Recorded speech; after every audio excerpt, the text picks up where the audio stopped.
cup at a time. Yeah, this is tea time. Yeah, making a difference.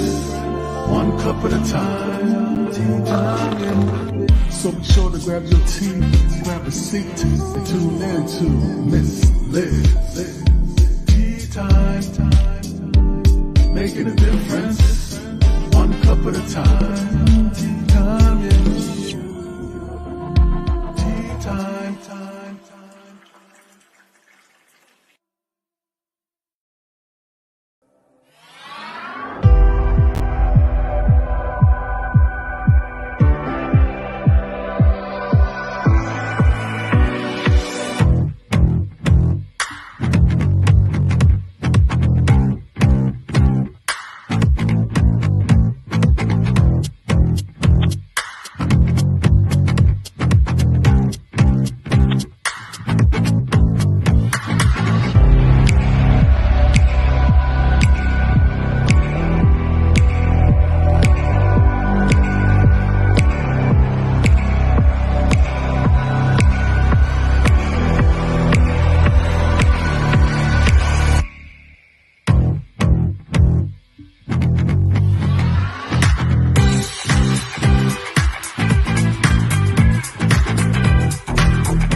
Well, welcome everybody. We're back for afternoon tea. And isn't that song just a driving, like it just gets you moving, like let's go, let's pour some strong tea, right?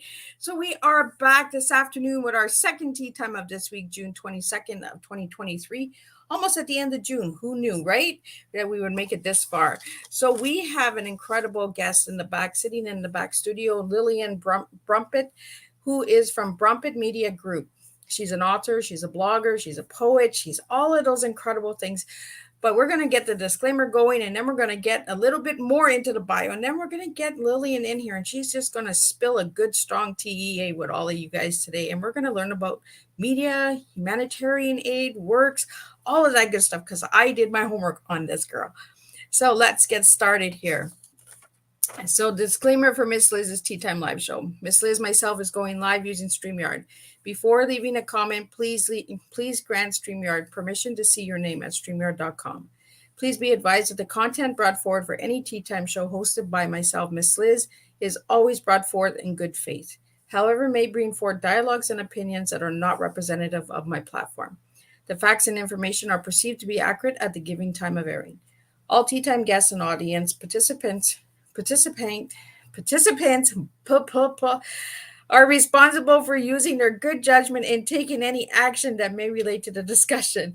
The content brought forward may include discussions for some where they may be emotionally at risk. It is significant to know that the show is engaging in discussion forums only to offer and inspire awareness and connection, and is not providing therapeutical advice. If you have any questions about the disclaimer or the panelist discussion, you may freely contact me, Miss Liz, through my email at bookingmissliz@gmail.com.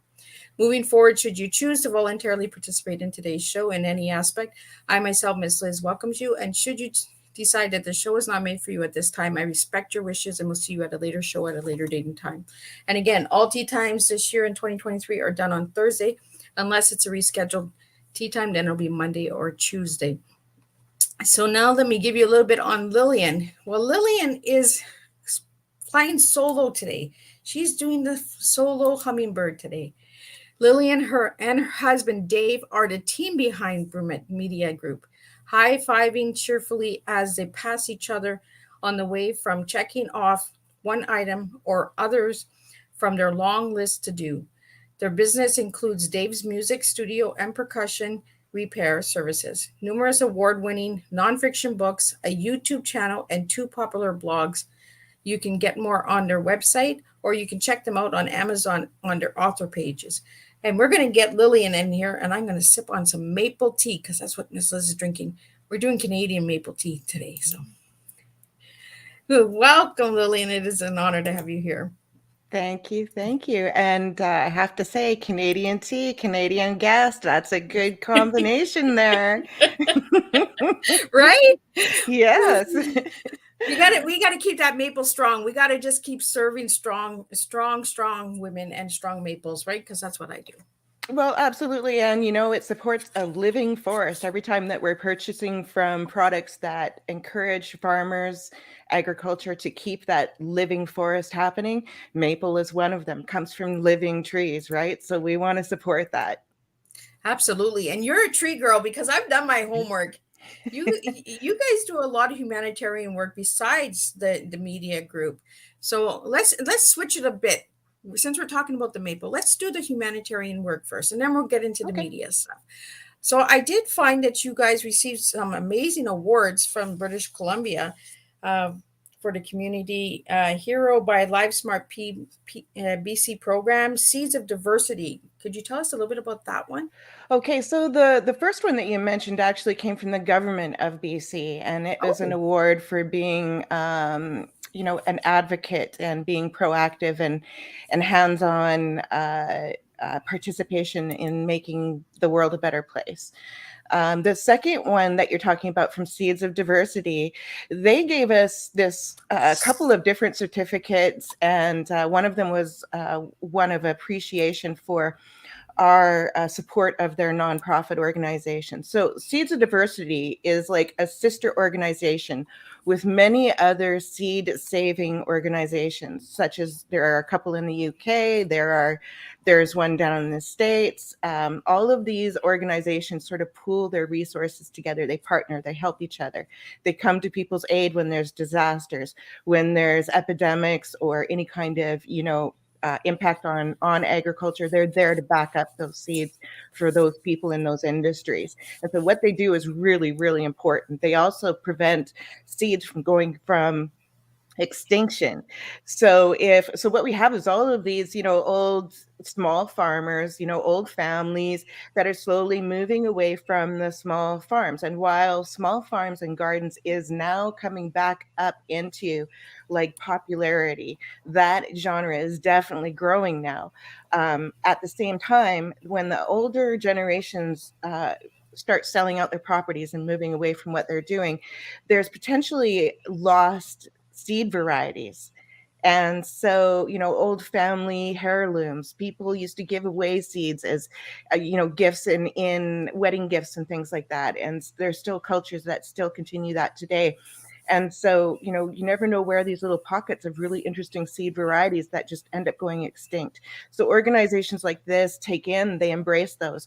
They start these grow out programs. They work with backyard gardeners, people who garden on their deck, anyone in anywhere who's willing to help grow out these seeds in a very specific, safe way. So we know for sure that those genetics are there. So I'm a huge proponent of what they do. We donate to them. We've worked with them. We've interviewed them. We've highlighted them. Used to run a radio show. They were guests on our radio show for multiple times. I mean, we've done a lot for the Seeds of Diversity organization.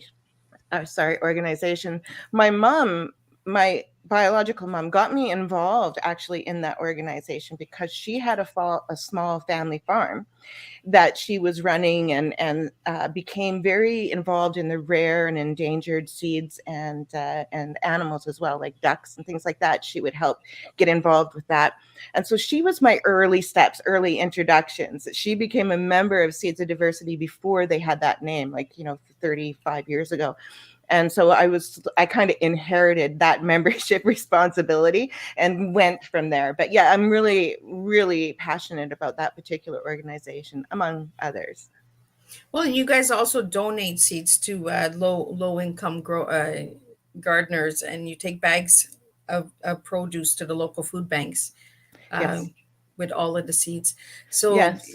do you have like a program that you do like every summer in the fall? Like when does this happen, or is it all year round? Oh, it's all year round whenever we have extras.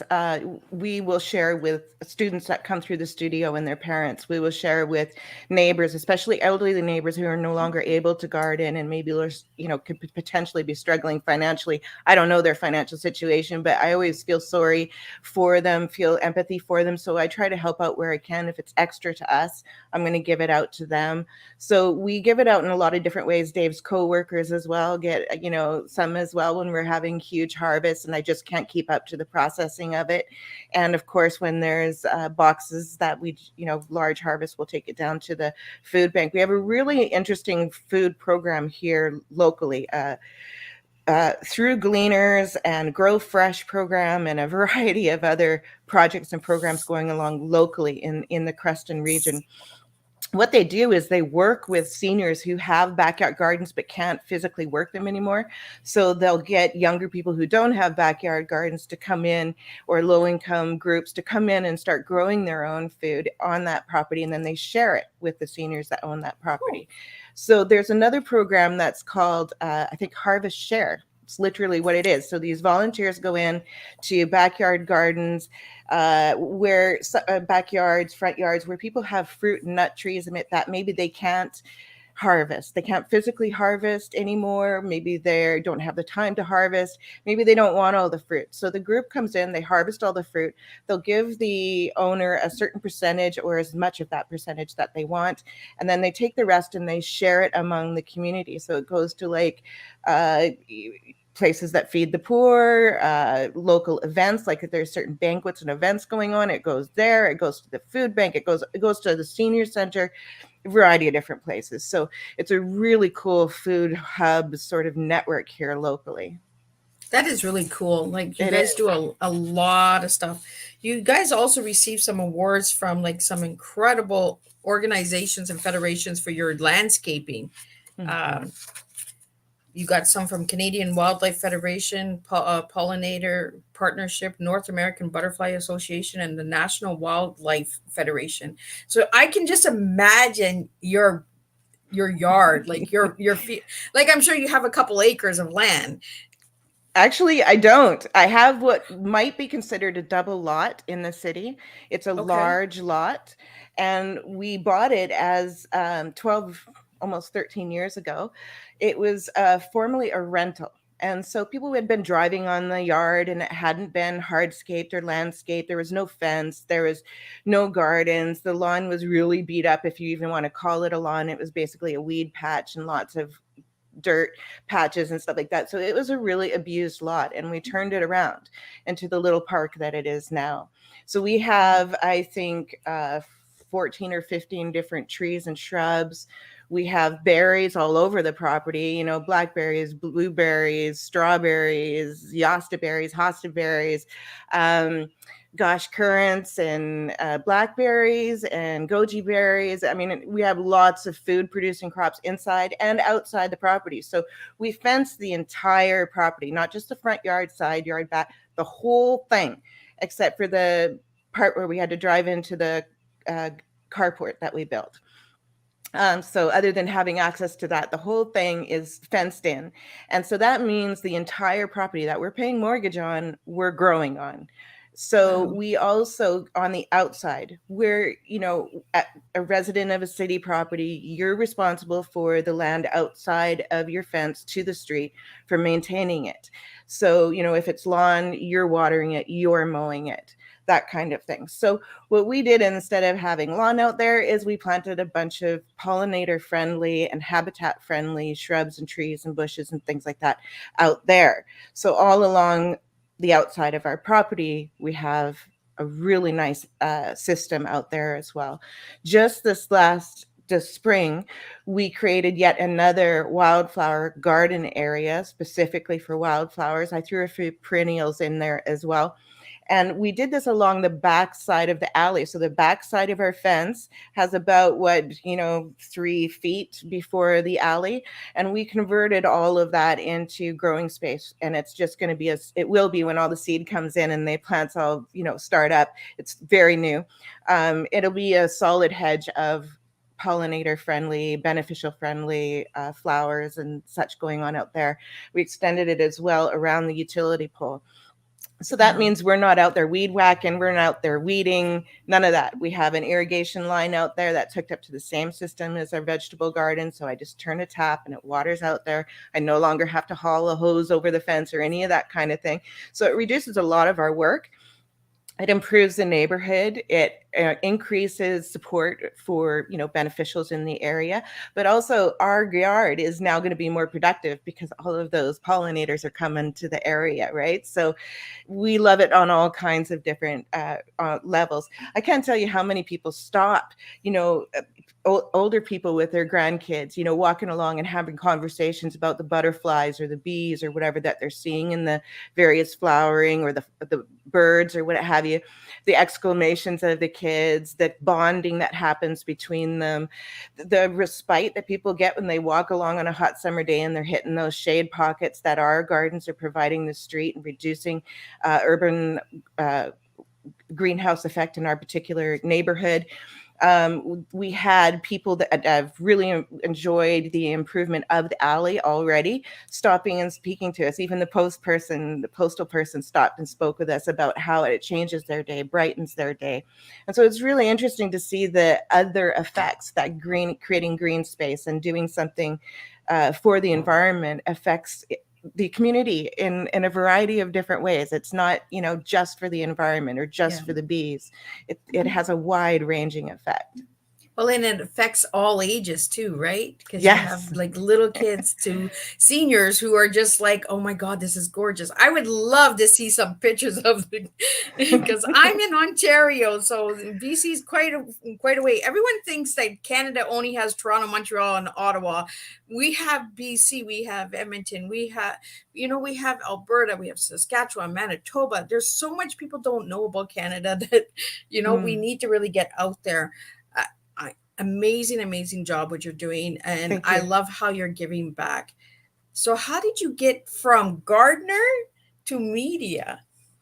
Oh my goodness. Well, it all kind of grew at the same time. I actually grew up in kind of like an unstable, unsafe home environment, and I was on my own really young. However, there were a lot of people along the way, a lot of experiences, a lot of individuals who created these moments of inspiration, of insight, of positivity in my life. And that encouraged me to face the challenges that I had and to grow into the person that I am today. I developed like tenacity. I developed the passion for environment, and the personal passion, purpose came in with my advocacy for others. So those are my TEAs.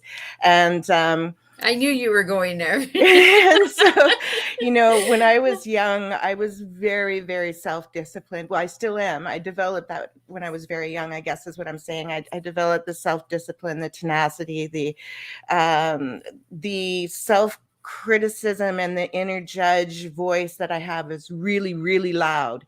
And it tells me all the time that I need to measure up. I need to measure up. So I always feel like I'm trying to do something positive and construction in order to meet the eyes of that girl in the mirror. I put myself through school. I put myself through college courses. I gained certification in hospitality management, food safe, nutrition, business management. And then I ended up meeting Dave, my husband, and I was 20 at the time. By the time I was 25, I had started my own business that I ran for 6 years. And at that point, my husband and I changed direction, and we started focusing on what we do now, the Brummet Media Group. So right at the time when I was merging my life with Dave's, and we were merging our business together, and I was fading my business out, that was a time when I was reaching out to my mother, and we were both reaching out to each other, trying to create a relationship again. And we bonded over her knowledge of gardening and the fact that her husband at the time, and she had this 5-acre farm. And so they were both chronically ill. And so I would go there after work, before work, on weekends. Dave would help too. We would go and we would help run this farm. And in doing so, this 5-acre piece of property, which was a beautiful park, by the way, it wasn't just a farm. I mean, it was flowers and berms and ponds and just beautiful, beautiful property. Everywhere you went was just beauty that they had converted that property to. And we were exposed to that. We were there to do the labor with them. We were there to help them maintain it. And I learned beside my mother. My mother was huge into educating herself. She was, reading every book in the library, every magazine she could get her hands on, and then she would experiment. And then I got to learn secondhand from that. So she would tell me the best of the best, and I would learn that way. So that really sparked my interest into the gardening and the seed saving and all of that. So when I started, the career of writing, that was one of the topics that I ended up writing about. One of the first people I interviewed was my mom about her seed saving experiences, and working with the Seeds of Diversity organization. And then soon after that, the publication I was working for wanted me to do an interview with the Seeds of Diversity organization. So those connections that I had slowly developed and slowly been introduced to, also merged with my writing career. And I think the effect that had, the impact that had, helped me focus my direction in not just having a writing career and not just having a business and being an entrepreneur, but doing that in such a way that it was making a difference. So I would write about topics I cared about, I was passionate about, I wanted to throw some advocacy towards, something I really wanted to get behind. I'm going to write about it. So that's kind of where it started, and it's evolved from there to where we are now. So Lillian, have you used your writing to save your life? Yes, absolutely. As a young person, I turned to poetry because poetry for me was about expressing the rawness, the dirty rawness of self, and all the awfulness and all the purging and all the barf in my system. I could put on this paper. And then even years later, I would look back at them and I could see how I was growing, and I could come to a fuller understanding of where I was, why I was feeling that way. Because at the time, you're just feeling all of this stuff.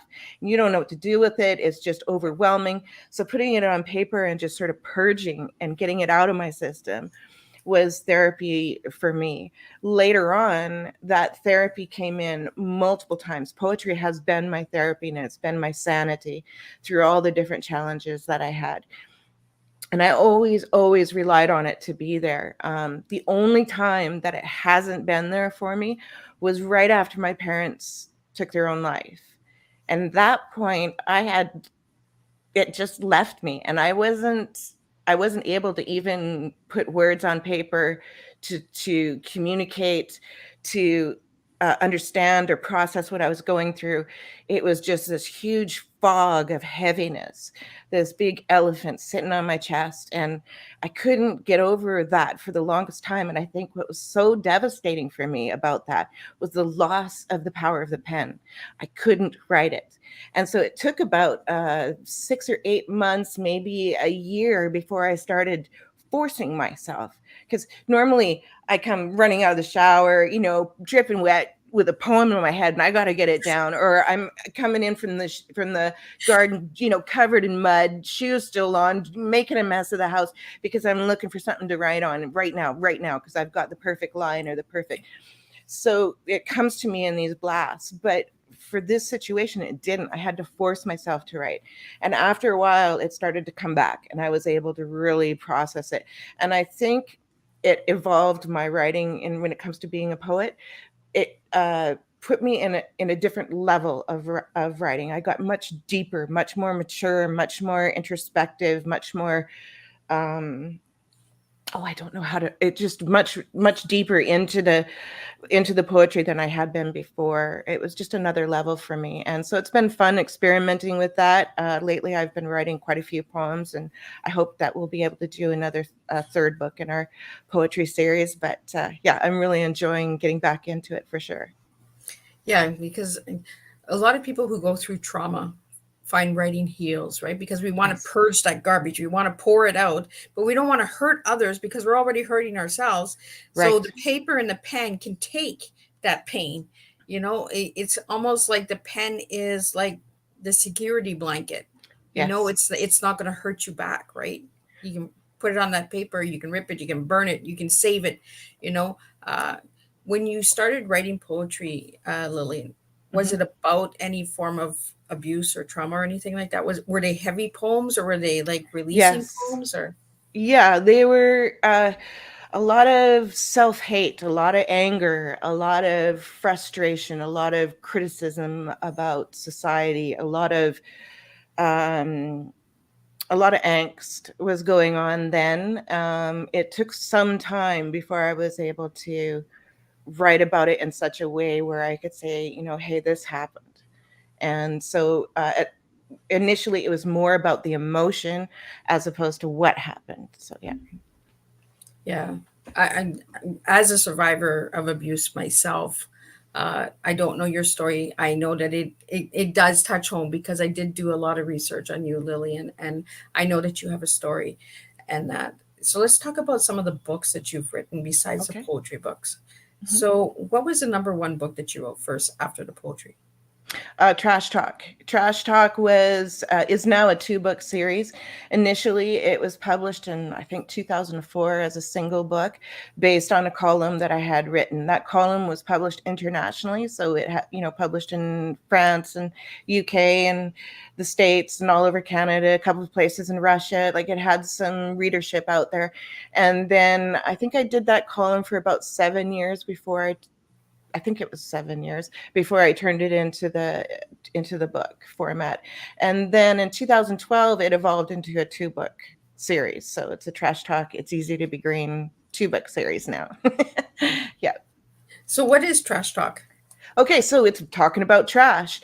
I didn't realize Trash Talk actually had a sports thing. Like, I guess it's about bad mouthing another team or bad mouthing Oh, another player. I just I learned didn't something know new that. too. I'm not a sports person. So when I put that out there, my thinking was we're talking about trash. So really that's where it started. It evolved later to also talk about, how to reduce your costs around your home by looking at reducing our energy use, reducing our how much gas we're using, running our equipment and our machinery efficiently. And this is how you do it. How do you maintain your fridge? Well, this is how you maintain your fridge. This is the things that we teach in the second book. It goes a little deeper. The first book is where we list items that are commonly found in the trash bin or the recycling bin in your home or office. And so what we do there is we list them alphabetically and we share what is involved in the waste stream, how they can be recycled, and so forth, what happens in the recycling industry. But then we talk about the impact that recycling those items really does have. But then we look at other R's. There are about 9 or 10 R's. Can we reconsider? Can we repurpose? Can we rent instead of buy? Can we, there's all these R's to consider that each item, as it pertains to the item, we list those R's and give alternatives. Instead of putting it directly into the recycling system or the waste stream, maybe we could repurpose it in some way.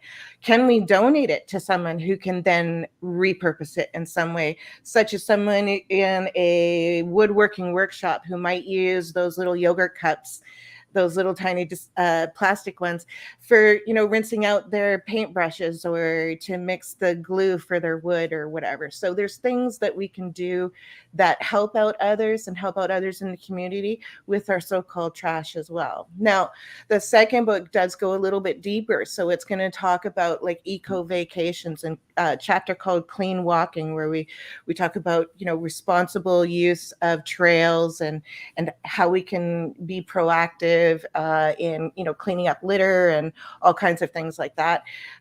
We talk about composting a little bit deeper. We talk about all different kinds of things, like I was saying before, how to save energy around your home, doing little tiny things. So here's a really good tip for Canadians in particular, or people who live in really hot environments as well. So every single outlet of your home, on the exterior of your walls, inside and outside exterior walls, you're going to see plugs, cable, outlets, light switches, various things are going to be inserted into your wall. Now, there are little kits that you can buy that are so cheap. They only cost a couple bucks. They come in a package of like 10. light switches or outlet switch. They're specific for that particular type of outlet or box. All you do is you take your little flat knife screw, you unscrew the plate off. There's only 2 screws. You take that plate off, you insert this foam insert, put the plate back on, put your screws back on. Really super simple. We're talking like a couple minutes per outlet at the most. And you're going to save 15% on your energy costs by doing that one thing. Wow. And where do we get these? You can get them at your Home Depot, home supply type centers. Yeah. Well, my spouse works at Home Depot, so I'm going to. Yeah, they're an excellent thing to invest in. They're very, very frugal, super easy to install. And, your home improves because you have less drafts. So you don't even notice that they're there, but they're there. And also, like, for cooling and heating your home, you're going to save, 15% on your home. So there's little things that you can do like this that can save a huge amount of money and make a big difference on the environment as well, just by being proactive in our own home and office. I hear Home Depot a lot in my home, but I'm gonna go and check Home Depot for this because the energy costs are ridiculous. They are. So if you can save a couple of dollars, especially during this time, then go out and do that. I'm going to be checking for that, Lillian. So thanks for that little tip. Oh, you're welcome. I'm going to tell him, hey, we have to go to Home Depot. And he's going to be, what? Are you sick? And we need a flat head screwdriver. So with Brummet Media Groups, you guys do a lot of things with music as well, and connections and writing. So how do people connect with you, Lillian? Like, how do they come about? Our main website is brummetmedia.ca, BRUMMET brummetmedia.ca. Getting mouth troubles now. So that's our main website. Of course, they can find us on Facebook and other social networking sites. Just type in Lillian Brummet or Dave Brummet, and you'll find us there. Amazon, of course, Lillian and Dave Brummet. Type our name in there, and you'll find it. Whatever country you're in, you'll find us on your Amazon page for our books. Our main blog is the Brummet's Conscious blog. We get anywhere between 6,000 to about 20,000 per month visiting that blog. Our largest month of all the 20 years of running that daily blog was 146,000 in one month. But that was our largest peak of all time. That's very, very unusual.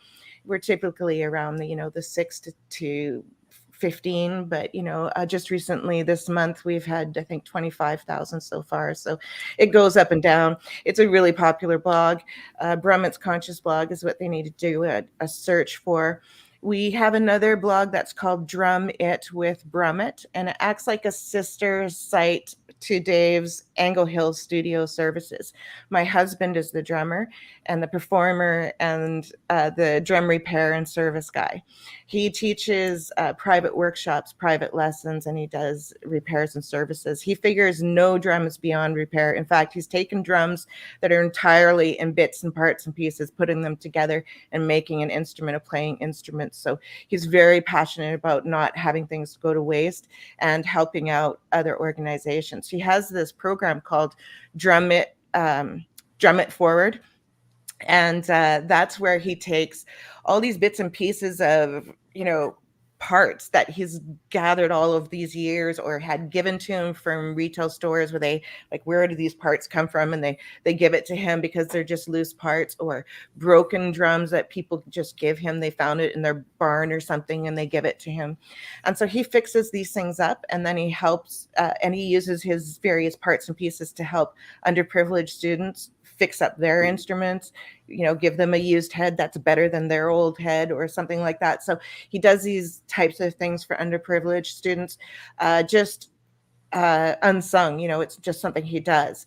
The other part of the Drum It Forward project is occasionally when he has enough supplies, he'll reach out to a few of the schools regionally. And he will say, hey, how about I come in, drop into your music room, we'll go into your closet, and we're going to figure out what we can do for you. So he'll repair their existing instruments, tune them, service them, but then he'll go into their boxes and their closets, and surprising things happen. About 5 years ago, we did our last one of the rounds, and he, I think it was Salmo School, a small region, a small city in this region, and they had an entire drum set. And also, I think it was either congas or timbales that were just all in parts and hidden in bits and pieces, and nobody knew. Like, it wasn't organized. This was there, that was there. So when he went into the closet and he hauled all this stuff out and then he puts it all together, they realized, holy heck, we have 2 now percussion instruments that these students can now have access to that they didn't even know they had. So it's really interesting for him to make that available as well. So it's almost like a jigsaw puzzle for him. It is. Yes, it is. Does he amaze you sometimes when he puts all this together? Oh yeah, and some of the things that he gets asked to repair, they can be very unique and unusual things as well. Back in Kelowna days when we lived in the Okanagan, he even repaired an antique like banjo-like instrument. I might not be using the right word, but it was a banjo-like instrument because it had a natural head on it. And so the circle part of the drum or of the guitar was like a drum. And so he ended up repairing that. I mean, you get some really interesting things sometimes. Wow. Amazing. And again, giving back to the community, right? Giving back Yes. to the schools and that. So you're both big on humanitarian work and giving Yes. back to communities and saving energy and passing down the generations, because the seeds are passing the generations down, right? You're keeping those seeds alive. You're passing them down to different people, different age groups. Have you ever gone into the schools and give them seeds? No, I have not. No. I'm actually very much an introvert, and so I very rarely go into the public. I'm Also, much more Dave is confident. Dave is the public guy. Yeah, whenever there's book signing events or he has to deal with a store regarding stock or anything like that, he's the one that goes in and he's the face.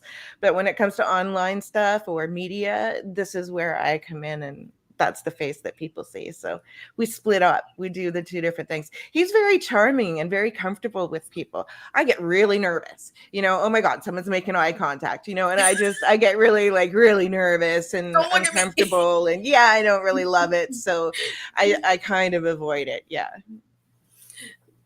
So does Dave play the drums? Oh yes, he does play the drums. He plays all different kinds of drums, from timbales to congas to djembes and ashikos and cuicas and them all. He plays them all the whackers and the whistles and he's got a drum kit, 2 different drum kits. In fact, his music studio takes over the lower half of our home. Ooh. And I mean, takes it over, and sometimes it bleeds up here as well when it gets overcrowded down there. He loves to make noise. So he's a music man. Yes, he is. Yeah, and he's also a member of the band Tantrum. It's like a rock cover band. They do like weddings and bashes and parties and things like that. Oh wow. Yeah. You guys are also a part of the Nonfiction Authors Association. You want to tell me a little bit about that? Yeah, there's a few different associations that we're involved with. Nonfiction Authors Association is a great place for nonfiction authors to interact with others in that genre. Writing in the nonfiction genre is very different from the fiction or the poetry genre. And how you go about marketing, how you go about networking, all of that is completely different than how you would go about marketing a fiction or a fantasy or a romance or a children's book. And so getting together with others within a similar genre, even though their topics are going to be different, is very, very helpful. You'll meet people who run blogs specifically about that topic. And so they might want to have you in as a guest. or maybe they'll want to come on my blog and be interviewed, or there's different networking that can happen through being a member of associations like that. The Federation of BC Writers is another group that I've recently joined, among others. And this group is for BC writers here in Canada, the westernmost province of Canada. And, BC's huge. Like, it's the size of California, Nevada, Washington, maybe Oregon. Like, it's huge. And so there's a lot of different people in the BC region. And I had the pleasure of this year finding ways of networking with people in that group as well. And it's been really interesting. It actually helped me find local writers that I hadn't known about right here in the Kootenays that I didn't know about. So I was able to, reach out and connect with them. Hey, I'm also a member of this group. And it sort of opens up that door, when someone comes to you as, hey, I'm also a member of this group, as opposed to knock, knock, you don't know who I am, a cold call. So it does crack open that door a little bit for, opening communications. So how did you find out about all these associations? Oh, hands-on leg work. You get on the computer, you do your searches, you type in your keywords. Every quarter we have a new, marketing plan, a new action plan that we're going to be addressing and aiming towards. And hopefully we've done the last quarter fully, otherwise it bleeds forward into the next quarter. But we always make sure that we do one step, we work it hard, we move on to the next one. And so we always have something that we're going to be marketing or networking or reaching out to connect with a certain group of people, work it hard, and then move on to the next thing. One thing that I found really helpful, though, is keeping records of the places that I've been communicating with throughout the year. I know it sounds like a lot of work, but having just a brief spreadsheet that gives me some idea as to who I've contacted, when I contacted them, and what was said last, really helps me for doing any kind of follow-up activities. Or if they email me and they say, hey, 7 months ago I received an email from you, and I'm not going to remember. I'm sending out and responding to hundreds of emails a day, communications a day. I'm not going to remember 7 months ago. So I go onto my spreadsheet and, oh yeah, I have an idea of who they are and what, why I reached out to them and what I was thinking and stuff like that. So it really helps out that way. And doing the follow-ups at the year end as well. It's so helpful to have that spreadsheet to just make sure that nothing fell through the cracks. And you did all that work anyway. Why waste it? So I always make sure that I double down on that. So Brummet Media has been in business for how long? 25, 27 years, I think, something like that. Yes. So what categories do you work with? Do you work with different publicists, PR medias, authors? Like, who do you work with? What's your group? Okay, so Brummet Media Group includes like the 2 blogs, the YouTube channel, our books, and the studio. So those are the main focuses. Okay. But with the blogs, we are able to work with all kinds of people. So like the Brummet's Conscious blog, for instance, I'll have like publicists come in. They might have an article. They might have an event that they're going to announce that would be benefit of our audience. They might come in for an interview to tell us about what it's like to be a publicist and how to approach a publicist these days. What are they looking for now? There are, agents and publishers and all different kinds of authors and other members of the media, radio hosts, podcasters, a variety of different individuals come onto the blog to help show our audience, our readers, a more effective way of reaching out to them and networking with them, and to learn more about their work too. So they get coverage, they get extra, reach, branding out there, but our audience, our readers benefit from understanding what does this involve, what is their world like? So let's say I want to approach a podcaster and I'm an entrepreneur, not an author, an entrepreneur, and I want to reach a certain particular type of podcast, and I don't know how to query them, or I don't know maybe what they're looking for or what have you. So reading some of those interviews are then going to help you understand what does a podcaster host want? What is their day like? How can I make my query more effective and make it them feel like I'm going to be easy to work with, that I'm not going to make them work for anything because I have everything ready for them because I did the research. So these kinds of things we offer on the blog. There's tons of articles, lots of resources. Every day there's something new. So now I want to get into the purple snowflake marketing. Okay. How did you get that title? Because I was like, purple snowflake, I just like it. It's like really, like, it makes you want to know more about the purple snowflake. Thank you. Thank you. I'm so glad. Yeah, that was carefully chosen. We came up with a concept because, you're among the snowstorm of your peers, right? Whether you're an entrepreneur or an author or a podcast host or whatever, there's a snowstorm of peers out there. And so how are you going to stand out among those peers? Well, you do so by being a purple snowflake. So that's how we came up with that title. Really, you just want to do things that are that suit your uniqueness and your unique past experiences, your current location, your current circumstance. You're working with that, but you're also making sure that all of your efforts are super effective because you're educated and you know what they expect, what they need. But you also approach them in a different way.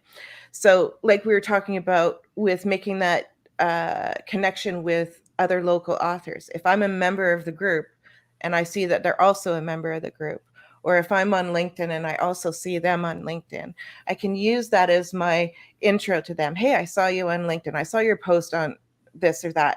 I'm responding to this. And then, by the way, let's start networking. So you're coming at it in a different way instead of, hey, I'm an author, buy my book, or hey, I'm an entrepreneur. What can you do for me? Right. Here's so my there's book, a way buy of it. going about it. Yeah. To do things uniquely and more effectively. So one of the visuals I like to share in interviews like this that people seem to really get it is, okay, you're looking at a community bulletin board. Maybe it's at the college, doesn't matter where it is. There's a community bulletin board. And you go there and you look and you see, what are other people putting on that board? What size of papers are on there? What colors are people using?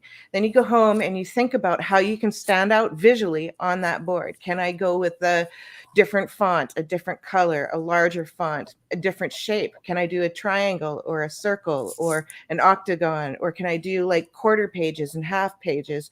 What are the things that I can do that I can stand out on that board among the snowstorm of the people on that board? So it's kind of how you go about most of your marketing. How are you going to stand out among them? So you're kind of branding in a unique way. Yes.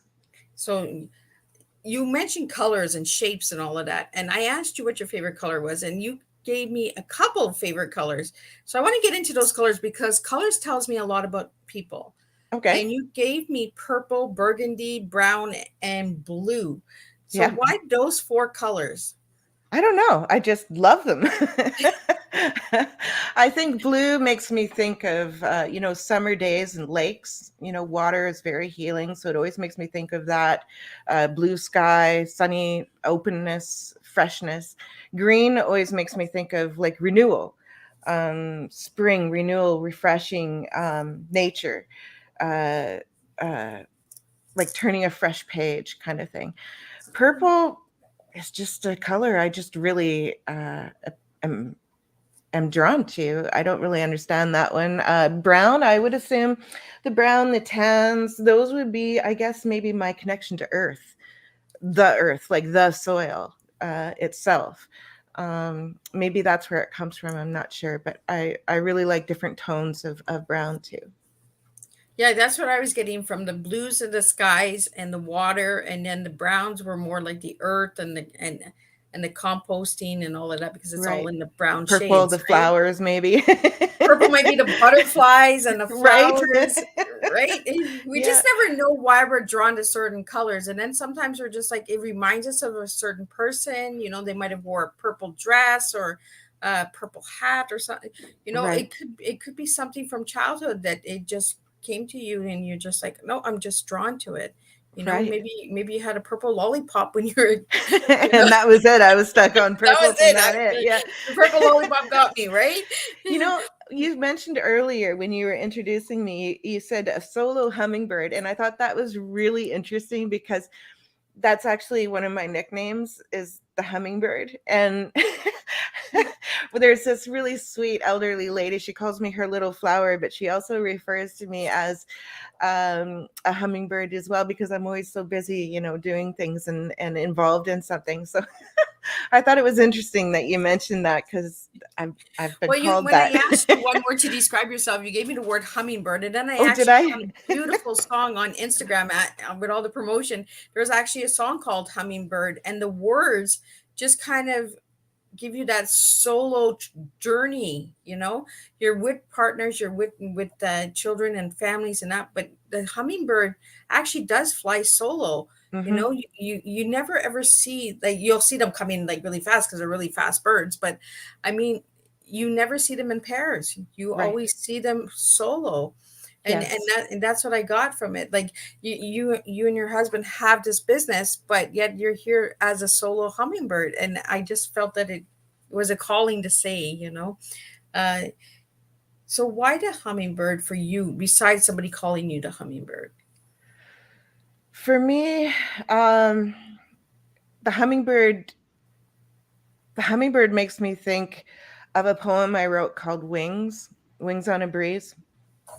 It talks about the letting go of the past, the letting go of grief, the freedom of growing these little wings on my back that are just sort of sprouting out and wondering if they're going to allow me to take my own flight into the wind, is basically what the poem is saying. I think hummingbird represents that to me, their little wings and yet what they can do, the power that they have, the impact that they have. They're incredible pollinators. They eat a ton of mosquitoes and pests and things like that. Like, they are really good for the environment. They're beautiful, beautiful creatures. They are very proactive. They're out there working hard every single day, putting in the work, putting in the labor. No complaint. They're out there work, work, work, work, work, work, like a busy little bee doing their thing, without needing someone to say, good girl, or congratulations, or needing someone else there. It's more of just putting on your big girl pants or your wings and going out and doing what needs to be done. And I think that is kind of the type of person I am. I get that from everything that you do and everything you do for the community and all of that. You're just a go, go, go, go, go, like a Yeah. hummingbird, right? The little wings are Yeah, just going. I know, a little And too much sometimes you're probably sometimes. sitting there and saying, how did I do all of that? Like, oh my goodness, I have this list. It's almost like the high fiving as you guys are going on your day, and you have Yes. this big list. And then you at the end of the day, you probably sit down together and say, we did it. Each one of us got this done, that done. Oh, okay, that didn't get done. We'll do that tomorrow. So that's that hummingbird again. Okay, I got to go a little quicker Yes. maybe tomorrow. So what message would you like to give to anybody out there that would like to do or work with you? I would love for people to reach out anywhere, anytime. Facebook, LinkedIn, Twitter, Alignable. Connect with us, leave a message, leave a comment on our, blog or YouTube channel. I would love for you to just reach out and connect with us. We have a lot of different things that we can offer for networking. We love networking if you're into that. We have, of course, our books on Amazon. Would love if people would check out our books on the Amazon that serves their area. That would be great too. My main message I would like to leave the audience with would be that every single second that goes by, we have had an impact. And when we raise our awareness, we start to become more aware of what that impact is. But then this is where the conscious discussions comes in, the conscious blog, the conscious work that we do, is we're taking it the next level. You become aware. Awareness is the first step. Making the conscious choice, the conscious decision to use that moment to have a positive impact, a conscious choice that you're making, as opposed to going through life and just having these impacts and looking back and go, oh, I had these impacts that you may or may not have noticed. Every single second we're having an impact. What is that impact going to be? So I'd like to have people maybe ask that question of themselves. Well, and thank you for sharing all of this today. And I'm seeing why my three guests are lined up again this week. Like the universe is just working their magic. This morning we had Autism Warrior Mom, and then we have Lillian from Brummet Media Group, who's the Hummingbird. You know, we got some really strong people today, some really strong, amazing women today. Today is an all woman day show. At 7 p.m., we have another incredible lady coming in from Australia who's originally from Peru. So we're going to be bringing in two different countries. But I feel the universe is saying, Miss Liz, listen, every week they're aligning, they're growing together, they're being planted, the seeds are being planted, let them grow, and let's see where it goes. So I really want to thank you for all of the work that you're doing with the seeds and the wildlife and the awareness on environment and taking care of all of that stuff, Lillian, because that's amazing. Thank you. You're also on Goodreads as well as Amazon. Mm-hmm. I found you there. So anybody who would like to go out and get a copy of your books or anything like that, you can get them on Amazon. You can get them on Goodreads. You can get them on their website. So if you'd like to just spell out your website for the audio listeners, so they can reach out to you, Lillian, that would be Sure good. thing. The main website is brummetmedia.ca. That's BRUMMET media.ca, brummetmedia.ca. And of course, our the main blog that we were talking about earlier is Brummet's Conscious blog. You can find that at consciousdiscussions.blogspot.com. That's consciousdiscussions.blogspot.com. And the name of that blog is Brummet's Conscious blog. So, and you can find all of this on your brummet.ca, correct? That's right. There should be links to everything there as well. Yeah. Or just do, an internet search. Just type in Dave and Lillian Brummet. Dude, you're going to have pages and pages and pages of links that come up. Honestly, I mean, right? after 30 Do years Google of the searches, business, right? Yeah. Right? Yeah. I was told that a few years ago. Every 30 days, do a Google search to see Yes. what else comes out on you. It's not to feed the ego or anything, but it's to find out if anybody, like if you've done an interview, if you've been in a newspaper, if somebody has written something about you. It's a good way to know what's going on and keep on top of what's out there as well. Oh, absolutely. And you can, send out your announcements and, keep your records up to date. There's a great number of members of the media out there who don't have the time to do the follow-up activities, such as, let someone know that, hey, your article was published. So, doing those internet searches really do help with that. And then you can, like I say, go and finalize your comments in your records and then make sure that it's listed on your media page and you're out there promoting those links as well. So you don't want any of that stuff going to waste. And you're right, you want to make sure that nothing is being used or said about you that is, not something that you want online. So keeping aware, absolutely. Yeah. I learned that a couple of years ago when I started writing books, when I was in anthologies, and people were trying to take my pictures and saying that they wrote in books. And I was like, I didn't write that book. And so you really want to have that awareness right out there. And being a media group, you really want to keep on tabs because you might get a link, and then you'll be like, oh, I'm not too sure about that person. So you want to inform that person and you want to say like, hey, I found this about you. Do you know about this?